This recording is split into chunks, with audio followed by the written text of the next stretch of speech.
Hey guys, this is Arthur, and we are going to learn how to draw creepy creatures. Now, if you remember our last episode, we did the Wendigo. So now we're going to do something for another culture. We decided to go to Japanese, so I'm going to go find a fresh page here. Alright. Now today we're going to learn how to draw Joro Gumo, which is a really cool Japanese monster because she is half lady, half spider. So, alright, let's get into it. Alright, let's start with a very simple, basic shape. We start with the head. You know what? Kind of might want to make this a little bit smaller so that she doesn't take up the full picture. That's right. Then we can get more on details. Okay, so make this the top of the head. Draw a line through that for the face. You can kind of see that. Alright, now we're going to fill in her jaw just a little bit. Now we draw the shoulders, kind of like clavicle bone. Just do a very basic sort of sloping rectangle like this for the rib cage. Now, not really going to draw her spine, but I like to draw a line down the middle so you can kind of know where the spine is supposed to be aligned. Okay.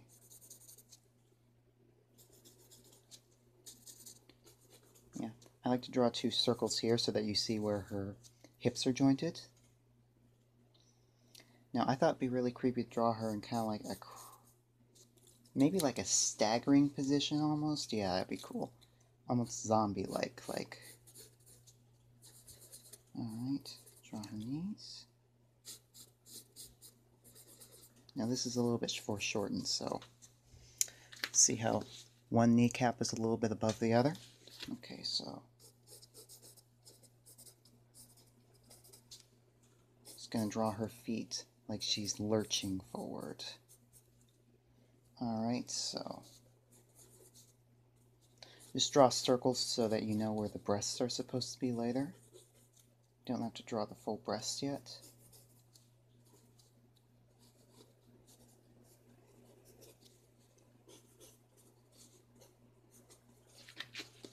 Okay, pretty good so far, so we got a pretty scary position. But she's supposed to have spider legs coming out of her back. Kind of like the position where the wings would be on an angel, so just imagine that.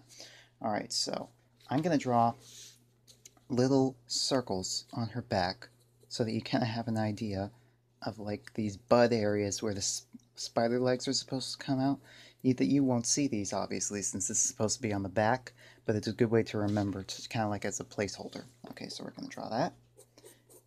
Now the spider legs are basically like any other limb that you would draw. Just start out with basic stick. Then, so you connect it to another segment, you draw a little circle as a placeholder so that you know where the joint is. Yeah. Just remember that the last joint is a little bit smaller on the end of a spider's leg. It's supposed to be like this this hook-like appendage that's almost, that you kind of use for, like they use for grappling prey. So I would suggest looking up pictures of a spider, like a golden orb weaver is what's most often used for a Joro Gumo, so we're going to use that. Okay.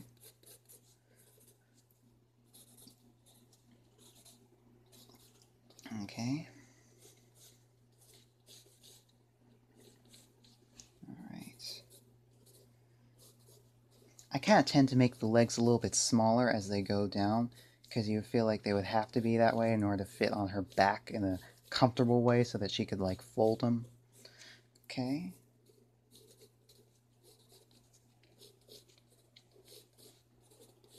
Okay, so now you've drawn the skeletal structure, so far it should look like this. Now we're going to fill this in a little bit. We're going to start with her legs. You just do a cylinder type shape. For the upper thigh, you do the same. Now this looks a little bit weird now, but it's supposed to be foreshortened, so you'll see why the legs are a little bit out of proportion once you start getting into it. Because one is supposed to be a little bit... In fact, you know what? I'm going to erase this leg and have it a little bit farther away from the other one so that you get a feeling of depth, like she's lurching forward. Yeah, the first time I did it, it wasn't actually very well executed, but now you can kind of see it. Now you get a better idea of how that's supposed to look. Okay, so another cylinder for the lower leg or the lower calf. Right? Now we have the lower body complete, like the muscle structure, so we're going to do the upper body. Now we're going to do like a sloping shape and kind of give her this really skinny sort of hourglass waist. I think that that would be kind of unsettling, like a Google picture of a vampira, what her waist was supposed to look like, and yeah, that's how I imagine a Joro Gumo's waist. Kind of like thin, spidery. So she's supposed to be pretty, but she's supposed to be pretty to the point where it's unsettling. Alright, so now I got the muscle fleshed out. We're going to do the same for the spider legs, kind of. Just do cylinders, and you'll give it more shape and definition as we go on. Yeah. Do like kind of like these hooked claws at the end, kind of like a bird of prey.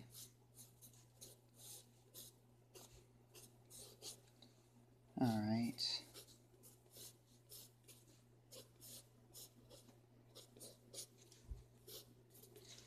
This is it so far. And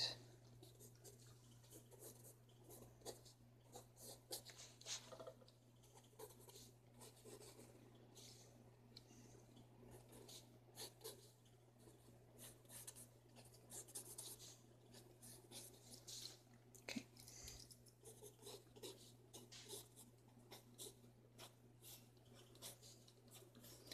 Yeah, I love Japanese creatures. They are just so creepy. The Japanese just have an incredible imagination, and they have this very rich mythological world, I guess you could say. We'll delve into some more creatures from that part of the world later. Okay, so this is what we got so far. You know, kind of like it kind of looks like an arthropod, like a crab or something. That's kind of what we want. Alright, so now we are going to erase some of the finer details. And unlike the Wendigo, this creature has clothes, which are going to be fun to draw. At first that sounds a little bit daunting, like doing the different wrinkles and folds and everything, but don't worry about it, it's actually kind of fun. Okay, so, alright, I'm going to start with the human outline first, the human part of the body. Okay. Okay, we kind of got that area fleshed out, and we just want to leave this hazy outline so that we know where we're going. Now, with a kimono, that's what we're going to have her wear, there's usually that band in the middle, kind of, it's almost like a cummerbund, but it functions as a corset. It's supposed to pull everything in around the waist, so I'm going to draw that. Right. Yeah, drew a couple lines where it looks like the fabric would be tensed up. That's good. Okay, so now we're going to do the seam of the kimono. Going to have one leg popping out just a little bit where it splits. Now we're going to do the fabric draping across the ground. I want to do some lines here where the fabric is tensed up. Do a lot more wrinkles and folds around where the leg is coming out, because that's where it's going to be billowing. Now we're going to do kind of like drop folds. See, towards the bottom, kind of like it moves like water almost. Alright. I mean, you're never going to get like perfectly realistic folds unless you're a master artist, so just kind of like have fun with it. Use your imagination. Folds can actually be used to emphasize a picture in a lot of ways. Like, I'm going to make folds that look kind of like watery, like fog, sort of mysterious, kind of matches the theme, like that. Yeah. Okay, so. Okay.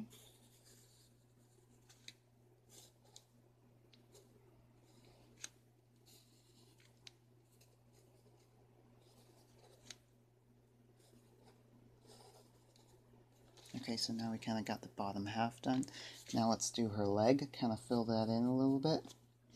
Now we didn't actually end up showing the other leg, but it's good to draw that anyway, just so that you know where the proportions are, where the perspective is, you know, okay, so I need to draw fabric around that area because it's covering up this leg.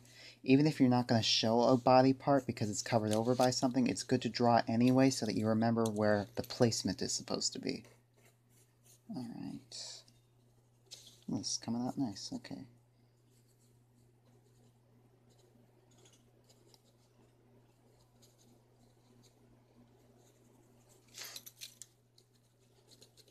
Now, my foot, the foot I drew, kind of came out a little bit cartoonish, so I'm going to work on that again.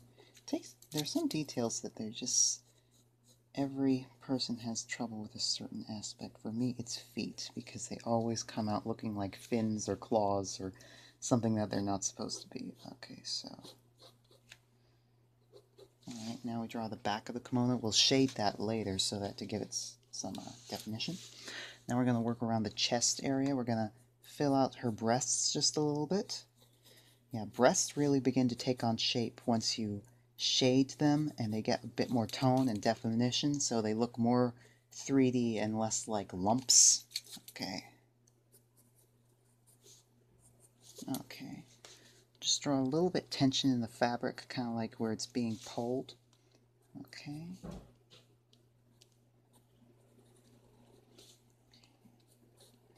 Yeah, with the kimono you get that nice V-neck.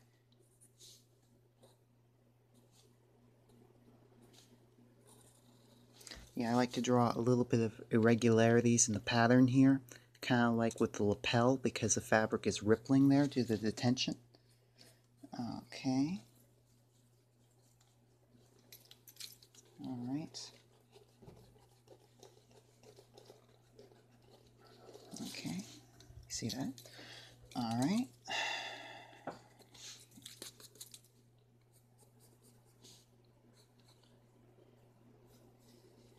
Now, because there's a crook in the elbow, we're going to add some ripples here, kind of like these folds, to show that the fabric is bunching up in that area.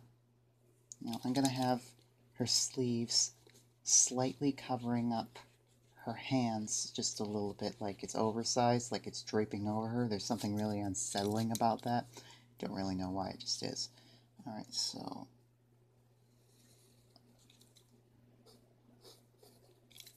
Oh yeah, now it's taking shape. Alright, maybe draw a few folds like right there to show that there's tension in that area. Draw the other side of the sleeve. Alright. Now we're gonna add here. Draw her fingers. Fingers are a very delicate process, especially when you're doing female fingers, because you don't want to get them too thick.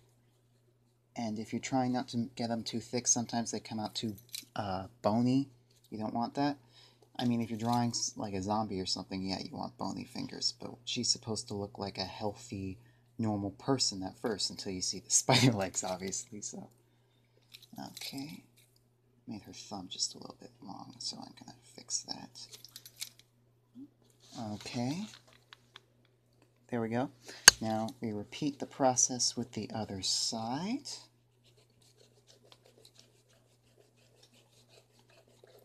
And don't worry if something looks sloppy now, like this.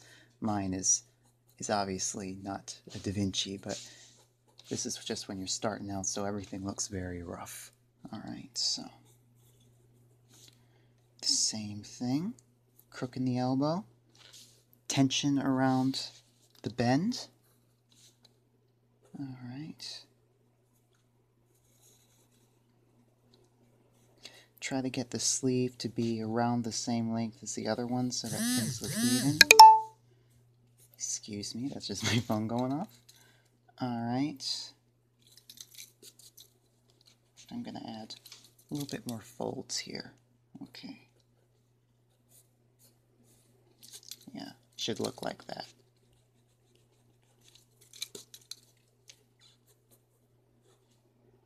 Alright. Just going to add like the tips of her fingers sticking out from the sleeve.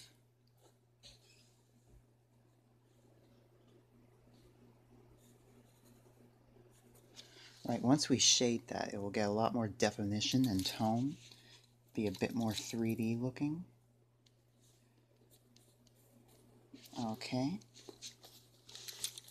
Now we're going to fill out her neck a little bit. See how her shoulders are a little bit flat? That doesn't look very realistic, so we're going to add a bit more of a slope where the neck muscles are supposed to be.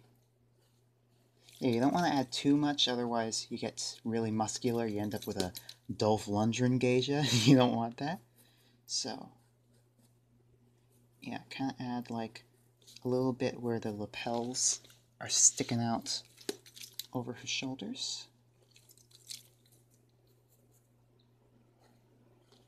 Right, define this area a little bit right here by adding that little dip in her clavicle. That's right. Okay, so now I'm going to do her face. Now, I actually did a practice run of this before I recorded this, where I gave her a face.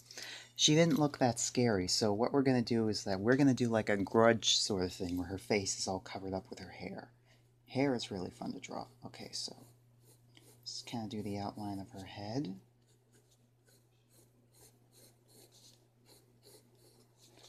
Okay. Now, people with Asiatic features, they usually have a very sort of graceful slope to the chin. Rounded ends in a slight point. So that's what we're going to do. Okay. I'm going to have her bangs covering her eyes. That's kind of creepy. Alright. So, when you first start out, it should look like this. Now we're just going to do like a slight dip for her nose. We'll define that a little bit later with more shading.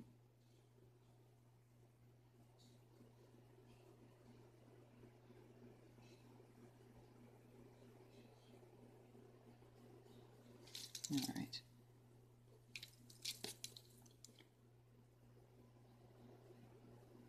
Alright, shade the upper lip a little bit more than the lower lip, because the lower lip will be getting more light. So like that. Right. It looks like a very rudimentary face right now, but it'll be better once we add more detail. Okay. Kind of race around where you just drew the hair so that you get just a hazy outline. Now, gonna add a few gaps in the hair where like it's parting.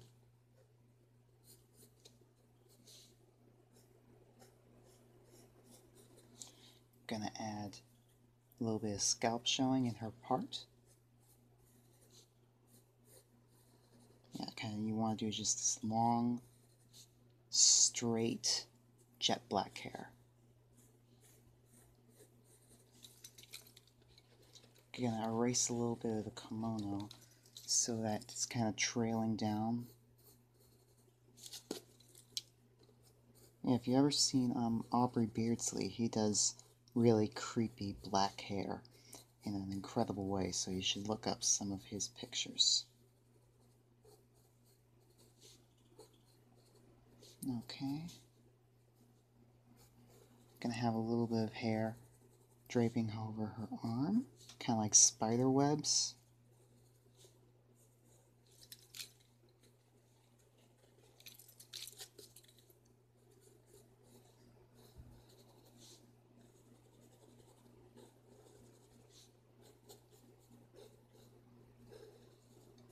Okay. Alright, so that's what we got so far.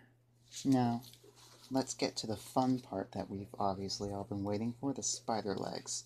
So we're going to erase them. I think I'm going to erase a little bit over the head. I left stuff from earlier before up there. Okay. Now, a golden orb weaver spider's legs are really unique. They're like very skinny.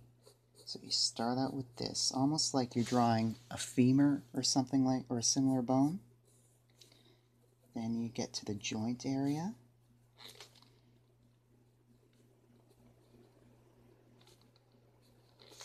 It kind of looks like that, and just keep repeating the pattern.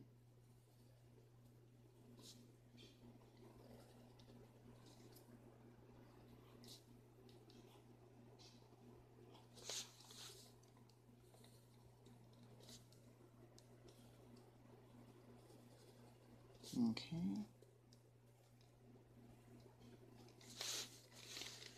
until it finally ends in like a hooked appendage.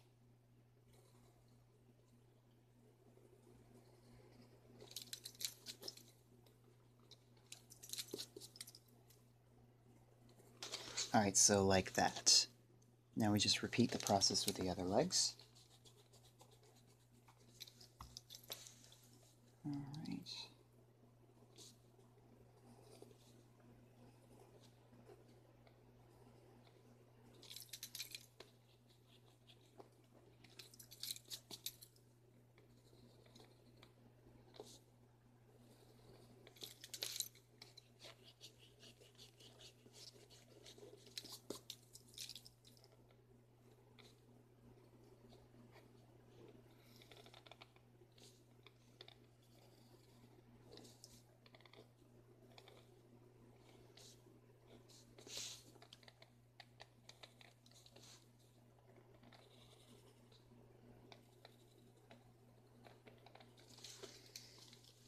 Okay, so alright, and like I mentioned before, make sure that the legs, since the legs are getting consecutively smaller, you kind of want to do the same with the size of the joints.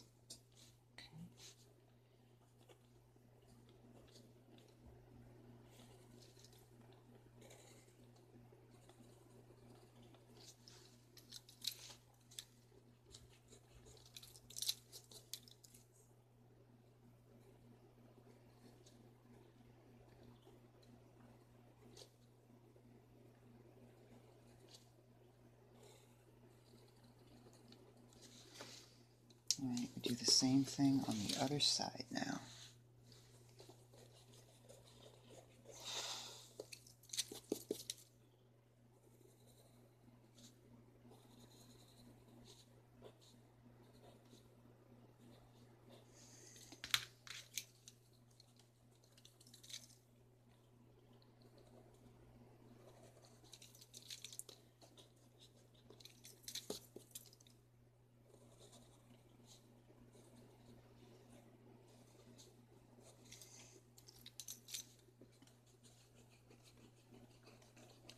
Okay.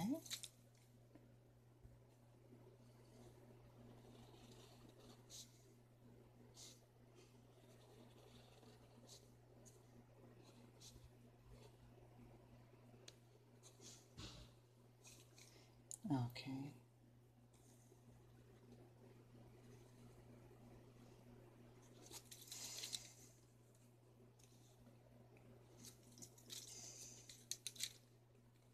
Okay.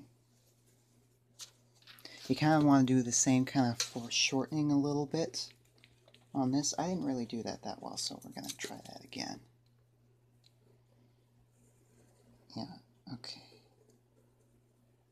Because this claw is the same size as this, but it's going to be in a slightly different perspective because it's bent upward and a little bit closer to the observer. Okay, so...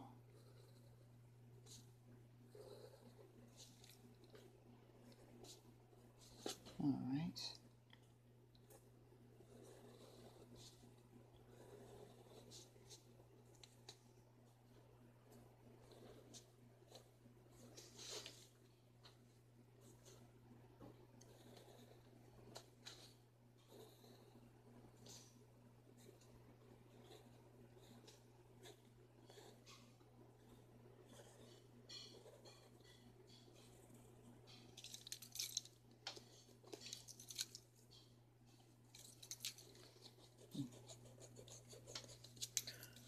Okay.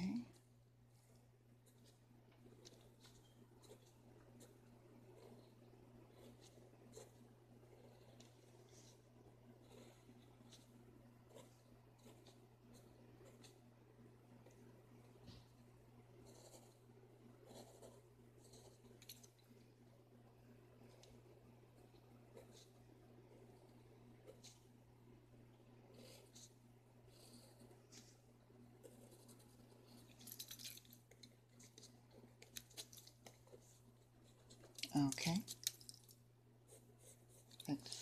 You'll notice that this claw is a little bit thicker than the other one, and I don't like that. So I'm going to erase that, redraw it so that it kind of matches a little bit more. Yeah. Okay. Alright, this is what we got so far. Now we're going to add the finer details. Alright, we're going to add a little bit of shading to the back of her hair so that it gives it a greater sense of depth.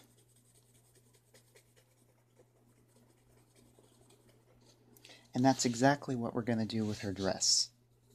We're going to shade this back area. Try to do the shading all in one neat direction, otherwise it confuses the eye a little bit. Learned that from experience. I used to just shade everywhere and it looked terrible in all these like random scratchy directions. Okay, so make it a little bit darker up here.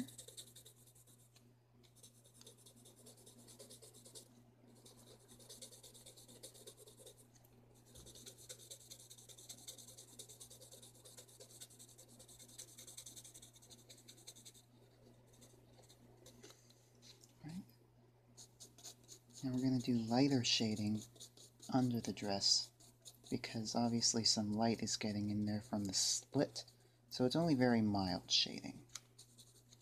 Alright, I'm going to erase some of the extra pencil lines around here.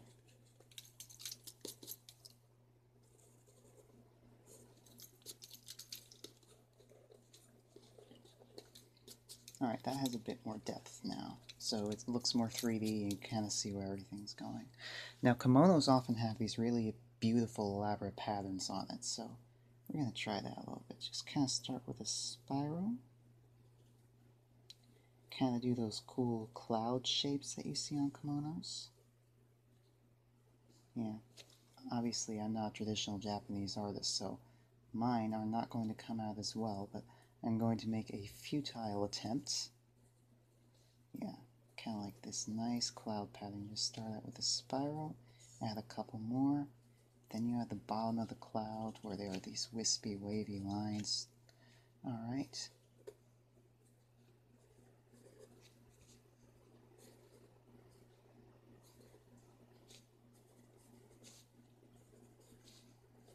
Kind of like these stripy patterns almost. Right.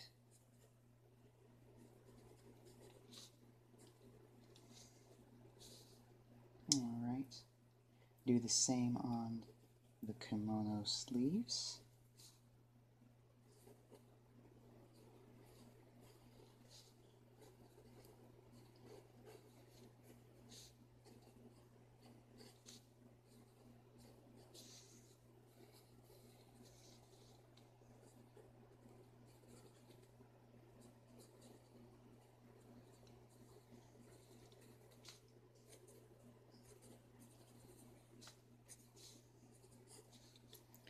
Right. Now we're going to do the same thing that we did with the dress.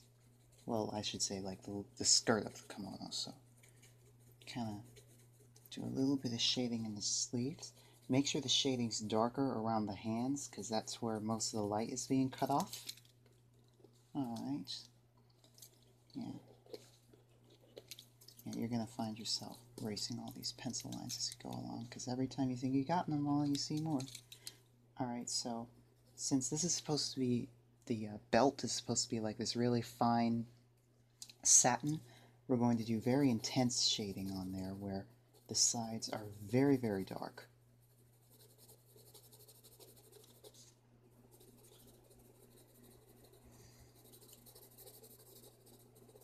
Yeah, do very dark for the sides.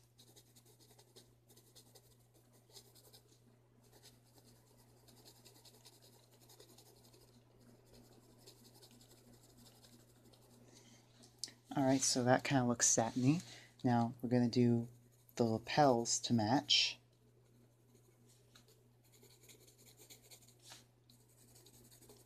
Yeah, kind of leave this area right here white because that's where the light would be hitting. Now we're going to do her hair. Hair is a lot like satin, especially jet black hair, so very dark where the light isn't hitting it directly. Then add a few bright patches where the light would be hitting it. As it trails down, you want to make these very dark little tendrils. Okay.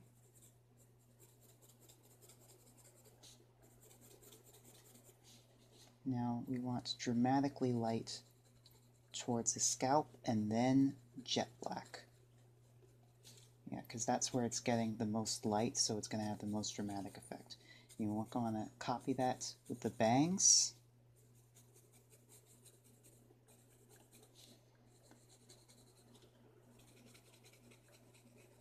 Okay.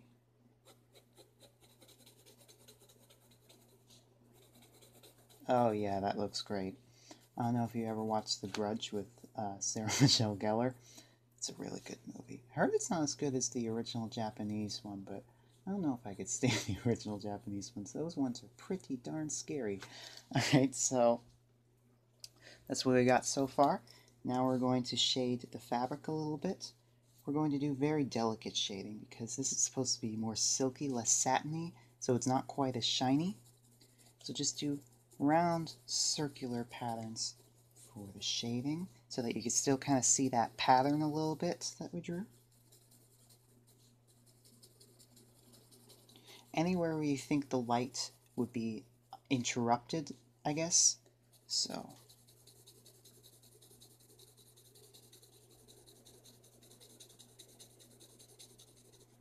okay.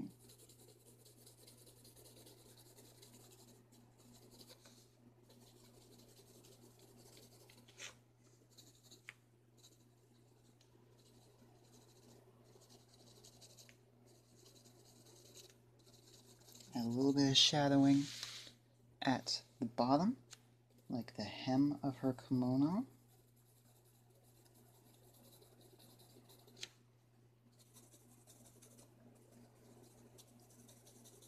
Just circular patterns so that it's very light and delicate. Alright, I'm actually going to add a little bit more shadow here. I'm going to shade her leg ever so slightly. You don't want to overdo it with the shading on the skin here because you don't want it to blend in with the background too much, otherwise her leg wouldn't be visible. A little bit of shading where her kimono overlaps here. Erase that stupid pencil line there. In fact, I'm going to darken these areas here a little bit so that they're a bit more defined. Yeah, because as you shade stuff, detail tends to get lost in certain areas, so that this doesn't get completely lost. We're just going to darken these lines a little bit. Okay. Alright, now we're going to do same basic technique for the legs. Well, the spider legs, I should say. Same basic circular motion.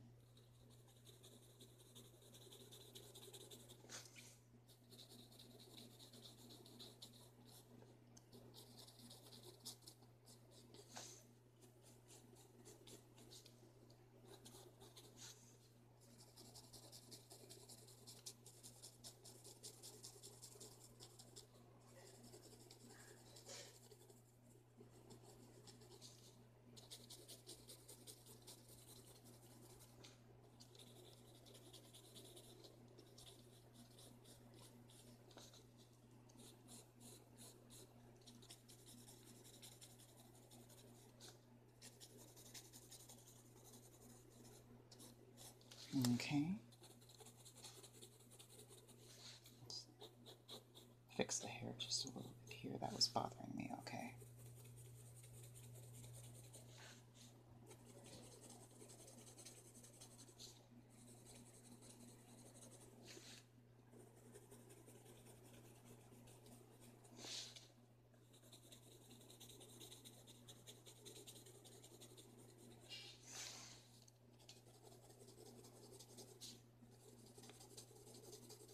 Okay.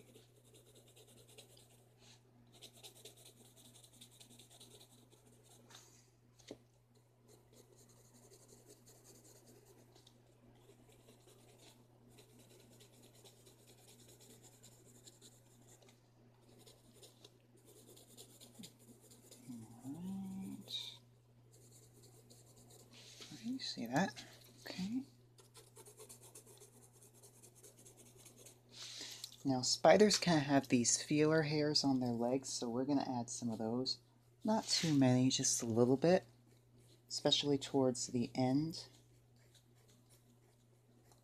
Yeah, just do simple little lines for that, coming out all angles. Make sure that the lines are kind of facing in the same direction, so you get the idea that the hair is growing in a consecutive pattern, like what would occur in nature. Alright. Yeah, I try to focus the hair around, like, towards the tip of the leg, because that's where it would be being used, since the hairs are purely sensory. Yeah, start around here. Just kind of work your way downward, aiming the hairs towards the point. Now don't make the hairs too long, otherwise they won't look quite as spiky. Okay.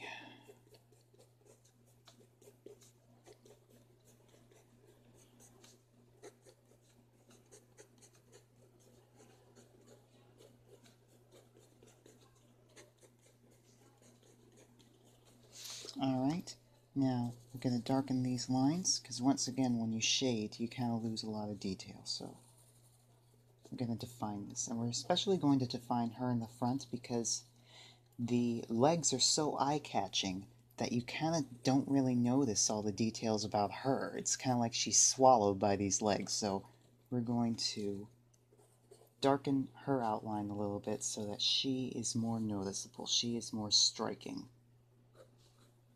We're also going to add a little bit of shading under her hair. Remember, smooth motions. Shade around her nose just a little bit so that area is more defined. And also add some more detail to her bangs. Okay. Okay.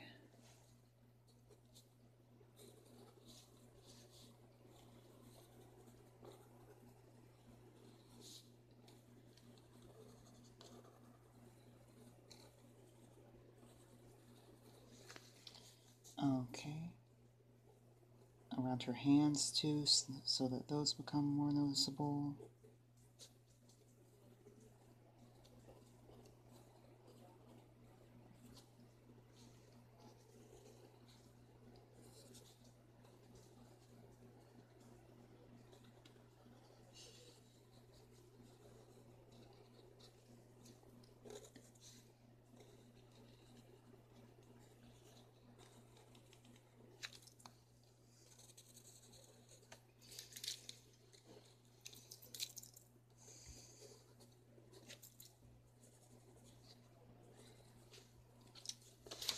Okay, and there you have it. You just drew your Joro Gumo. Alright, thanks for watching, guys. Keep practicing, always strive to get better. I only just started this channel, and so far I have 1 subscriber. I'd like to give a shout out to you, and I really hope that your Halloween costume goes great. I have a couple different ideas for what I want to do in the next videos. I was thinking things like the Jersey Devil, Krampus, Jenny Greenteeth, but definitely leave in the comments some of your suggestions about what creatures you would like to draw or like me to show you how to draw. And I will see you guys next time. Alright, bye.